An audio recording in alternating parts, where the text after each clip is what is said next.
pretty much been taking on the same responsibilities as I was before and just added some more stuff to my plate.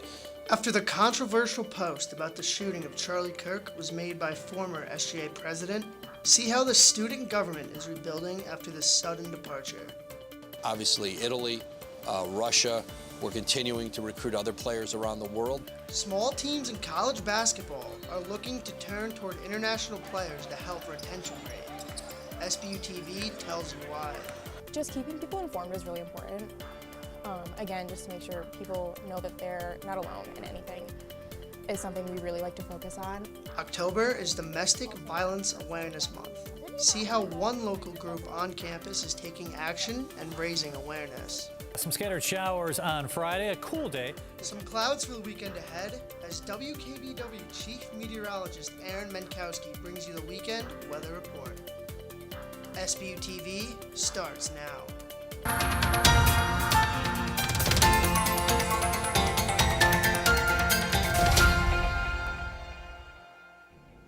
Good morning and welcome to SBU-TV. I'm Frank DeBari. And I'm Riley Bell. After weeks of confusion surrounding the status of the Student Government Association President, Emma Gavazzi, the university has reached a final decision. And now, a new leader is taking over. SBU-TV's Nicholas Carbone spoke with the newly appointed president about the transition and what's next for student government. The Emma Gavazzi situation is officially closed. After a long process with the university, Gavazzi has been suspended from campus and has been stripped of all her titles, including being the Student Government Association president. While she was in that position, she oversaw all ideas pitched to help the student body, like putting in new streetlights and repaving the road from the east side of campus to main campus, and repaving the sidewalk in between Plasman and the university ministry building. I sat down with the newly appointed president and former vice president, Ben Vitale, and he talked about what the process was like being named the new president and what kind of things the SGA has planned for the future. So the process of going from vice president to president has been pretty smooth so far. I have pretty much been taking on the same responsibilities as I was before and just added some more stuff to my plate. He also mentioned a project for some community spaces on the east side of campus. We've been thinking some sort of like fire pits and pavilion out there, maybe some sports facilities eventually. We had a meeting with Dr. Gingrich where we drew some sketches, kind of just thought of everything we could think of and threw up on a paper and got a pretty cool draft. We presented it to the Board of Trustees, and now it is they're talking about it in their master planning meeting. I also asked Vitale if he had anything to say on Gavazzi, which he replied with no comment. For SBU-TV, Nicholas Carbone. With new leadership in place, the SGA hopes to turn the page and focus on what's next for the student body here at St. Bonaventure University. In May, St. Bonaventure men's basketball general manager Adrian Wojnarowski told me how they were recruiting many international players. Now, 6 of the team's 9 incoming players have international backgrounds. Here's the story. St. Bonaventure men's basketball tips off their season in the O'Reilly Center on Wednesday, October 29th against Alfred University at 7 p.m. Even though it's an exhibition game and won't count toward their win-loss record, it gives fans a chance to check out the 9 new players this season.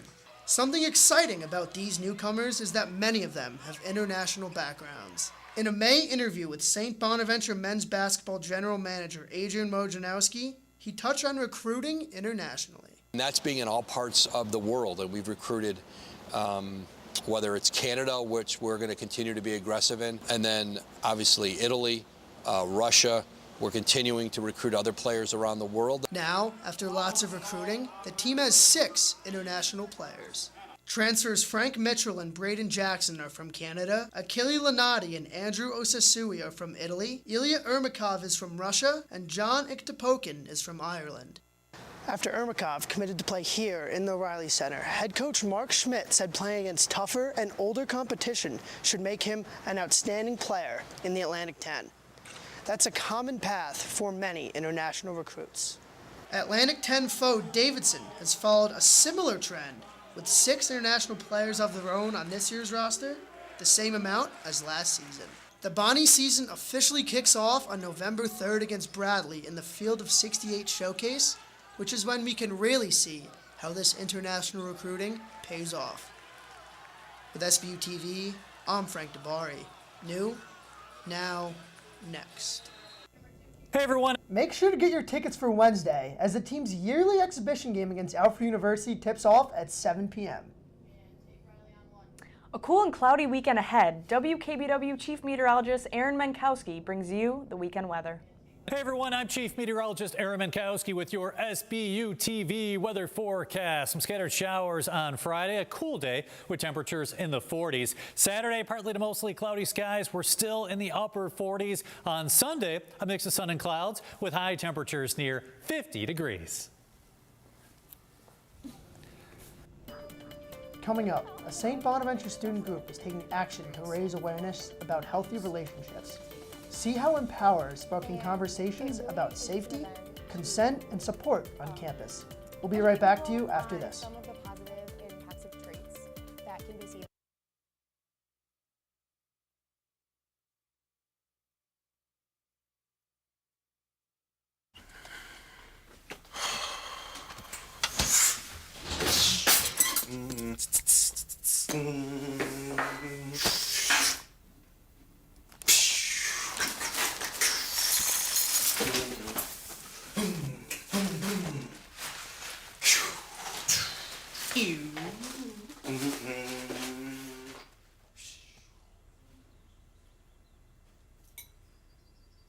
Jordan knows he shouldn't eat this entire bowl of nachos, but tonight he's earned that right. Because a few hours ago, in the middle of happy hour, he recognized a sign. Not from the gods or a bolt of lightning, but from a double heart, a kissy face, and a fourth ha in ha ha ha.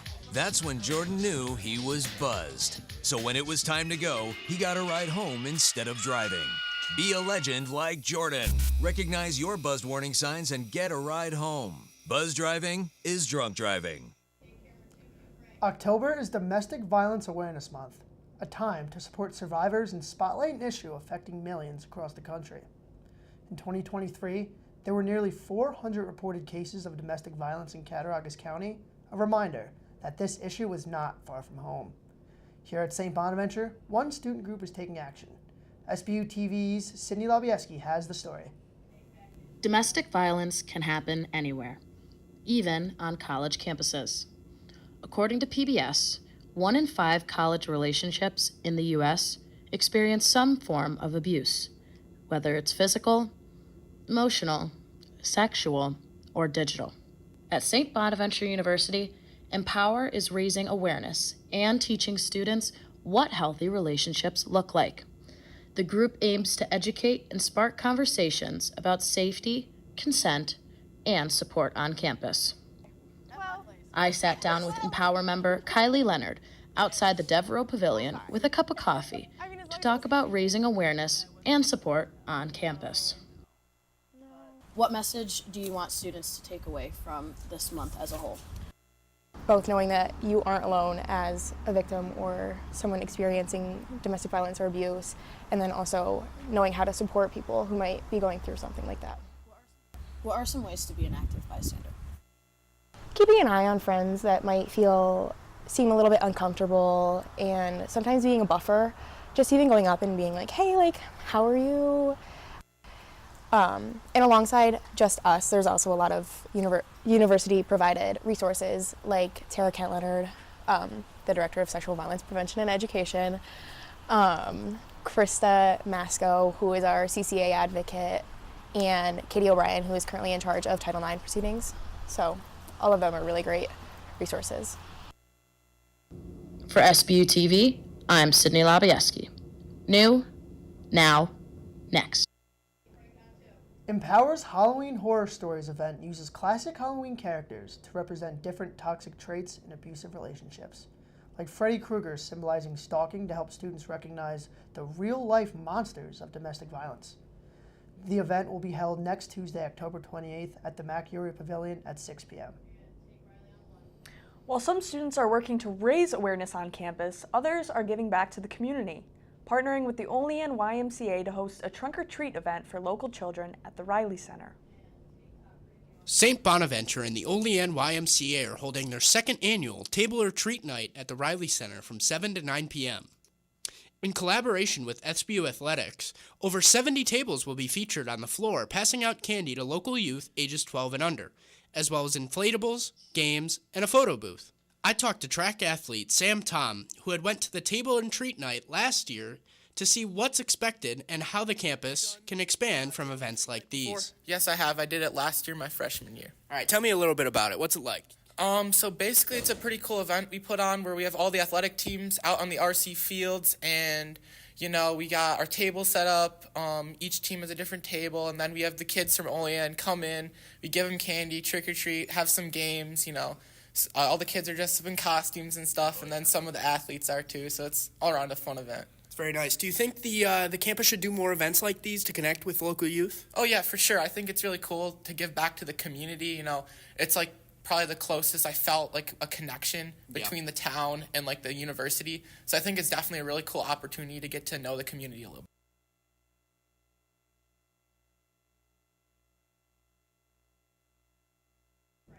Riley, can you believe Halloween is only 1 week away?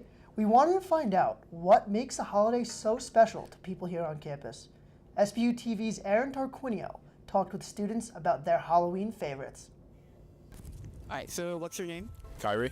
Kyrie, all right. What is your favorite Halloween movie? Honestly, I'll just say he'd be Halloween. Scream 4. Scream 4. Is there a reason why? Just the whole movie, great. All right, It was scary when I was little, but it was great. Yeah. All right, what's your name? Eric. Eric, what's your favorite Halloween candy? I'd say Swedish Fish. All right, who am I here with? Caitlin. Caitlin, all right. What's your favorite Halloween movie? Hocus Pocus. Halloween movie, I'd probably say Scream. Scream. The original? Mm-hmm. Okay, awesome. What's your name? My name is James Capalupo. James. Okay, what is your favorite Halloween movie? I would say Michael Myers, the original Halloween, very first one. Is there a reason why? It's just nostalgic, plus also it's kind of, I don't know, I think it's genuinely scary as opposed to some other stuff that's kind of corny. All right, what's your name? Cam Ogletree. All right, Cam, what is your favorite Halloween tradition? Growing up, my family, when we carve pumpkins out, other than just doing the carving, we'll take the seeds out, do a deep cleaning, season them up, and we'll either oven bake or air fry the pumpkin seeds and eat the pumpkin seeds. Nice. Seeing that this is going to be my first Halloween tradition, I can go off the movies that I've seen. My favorite Halloween tradition is dressing up and having a different costume and just trick-or-treating also is something I look forward to, yeah. Coming up, see how Students Without Borders, a club on campus, puts on a haunted house in Francis Hall for the community.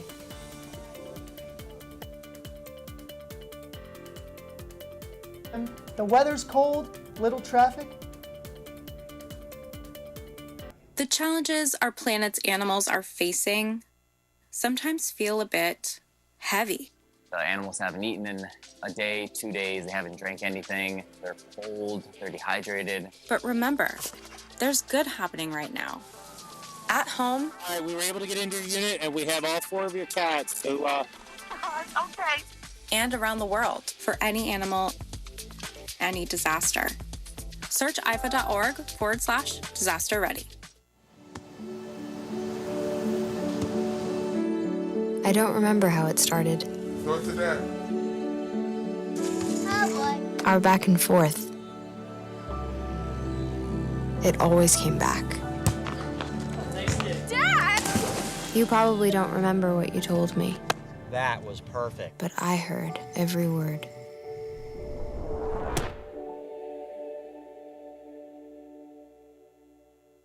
It's spooky season here at St. Bonaventure, but for one campus club, Halloween is more than just scaries. SBU-TV's Danielle Clark shows us how Students Without Borders are using their haunted house to raise money for their annual trip to the Dominican Republic. Students Without Borders is a graduate-run organization here at St. Bonaventure, whose mission is providing life-saving medical care to communities around the world. Each year, members travel to the Dominican Republic for a medical mission trip, where they help treat hundreds of patients under the guidance of medical professionals. This year, they served a record-breaking 887 people, and they're already preparing to do even more. I'm here at Francis Hall, where Students Without Borders put on their annual haunted house to raise money for their trip to the Dominican Republic. So every year we get more popularity and it keeps increasing as the years go by. Last year we made about $8,500 and we're hoping that we can continue to grow that money for our mission trip. And it covers anything from airfare to hotels to supplies that we need for the trip. Despite a packed academic schedule and their mission-driven focus, these students still find time to create an experience that's as spooky as it is impactful. Basically the entire Students Without Borders group, they're all involved in some way or capacity. Some people are actors, some people help with waivers, a lot of people help with the setup, but it's around 60 to 65 students that are putting on the event. With SBU-TV, I'm Danielle Clark. The Haunted House runs October 24th through 25th from 7 to 11 p.m. with all proceeds going directly toward the club's upcoming medical trip. In an upcoming story, I'll take you to Salamanca, where one of the area's oldest hospitals is finding new life.